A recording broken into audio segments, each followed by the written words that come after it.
पिछली बार आया था तो जो थे वो अब इधर हैं, जो इधर थे वो उधर हैं। गजब है भैया खेल तुम्हारे यहाँ। हाँ जी, खड़े हो। यही तो हमारे यहाँ का खेल है। क्या खेल है? आज बीजेपी कल एलजेपी। तो जो पहले बीजेपी के 2 बार सिटिंग थे उनका टिकट कटा तो वो अब कांग्रेस। हाँ जी, वो कहाँ चले गए? कांग्रेस में। वो कांग्रेस में चले गए। और जो बीजेपी के अगेंस्ट लड़े थे वीआईपी पार्टी से, जो फाउंडर मेंबर है वीआईपी पार्टी के, वो डॉक्टर राजभूषण निषाद जी, अब तो आपके फाउंडर मेंबर ही चले गए उधर। जी जी, तो अब उनको अब देखिए रहे आप, तो बीजेपी के पास इस जिला में कोई अपना उम्मीदवार ही नहीं है, तो वो दूसरे पार्टी से आयात कर रहे हैं। तो आपके आदमी को ले गए? बिल्कुल ले गए। खड़े हो जाओ भैया, पॉलिटिक्स मौका कभी भी लग सकता है, बस तुम करे रहना पॉलिटिक्स। जी, आरजेडी 40 सेकेंड। कि मुजफ्फरपुर वैशाली से जो लोकतंत्र की लहर सिर्फ इस देश में नहीं पूरे विश्व के पैमाने पर जो चली थी, उसकी रक्षा, उसकी सुरक्षा हमें कैसे करनी है और उसकी साया में भारतीय संविधान को बचाए रखकर भारत देश को विकास के रास्ते पर हमें कैसे ले जाना है, इस दृष्टिकोण से ये चुनाव बहुत महत्वपूर्ण है।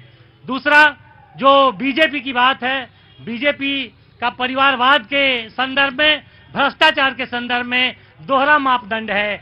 जमुई में जब प्रधानमंत्री भाषण देने जाते हैं तो वहां परिवारवाद उन्हें नजर नहीं आता है। नवादा में जब वो भाषण देने जाते हैं तो वहां परिवारवाद नजर नहीं आता है, लेकिन लालू जी के बेटे, सोनिया जी के बेटे पर उन्हें परिवारवाद नजर आता है। हाँ जी, बोलो भैया, क्या बोल रहे थे? ये परिवारवाद की बात कर रहे हैं, ये खुद नहीं जान रहे कि इन्हीं के संगठन में परिवारवाद अभी चल रहा है।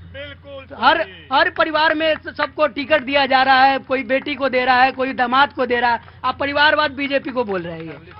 ठीक ठीक ठीक ठीक ठीक ठीक ठीक ठीक ठीक। मैं आया घूमता जी भाई। हाँ जी, हाँ भैया। चिराग जी के बहनोई का है। चिराग जी के बहनोई का है? क्या है पूछिए तो उनसे। वो पूछिए तो उनसे, वो कौन है जी? केवल आरजेडी और महागठबंधन के लोगों पे ही इनको परिवारवाद नजर आता है, बाकी जगह नहीं नजर आता है। वो चश्मा हटाएंगे नहीं। चश्मा हटाएंगे नहीं। बाबूजी खड़े हैं कोने में, बहुत ध्यान से देख रहे हैं। आपका परिचय जान ले। जी जी, मेरा नाम हुआ कौशल किशोर ठाकुर। कौशल किशोर ठाकुर जी। जी जी, उर्फ चुलबुल ठाकुर। बहुत अच्छा, बहुत बढ़िया। यही इसी धरती पे चुलबुल ठाकुर से मुलाकात होनी थी मेरी। बहुत अच्छा साहब। तो क्या करते हैं साहब आप? राजनीति। हेलो,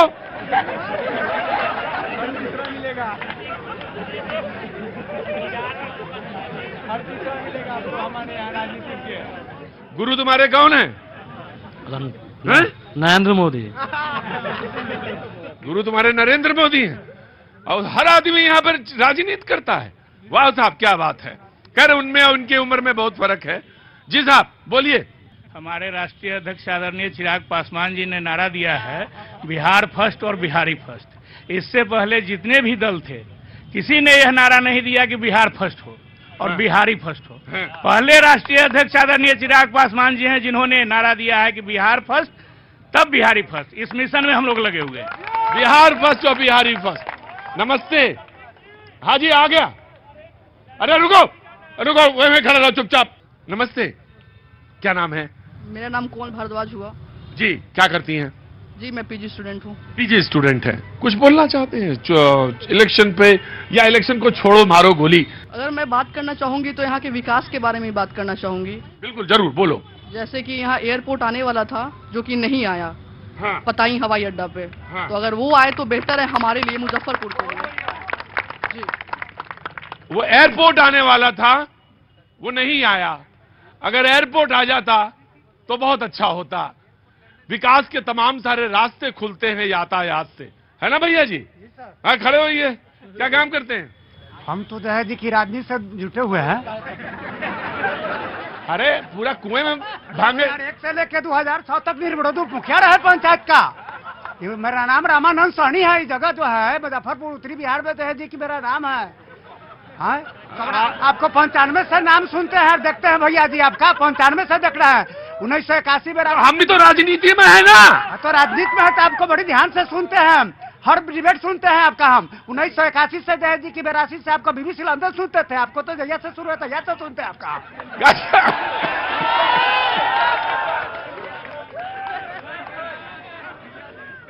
गजब है भाई, मुजफ्फरपुर ना आता तो समझ लो कहीं आता ही ना।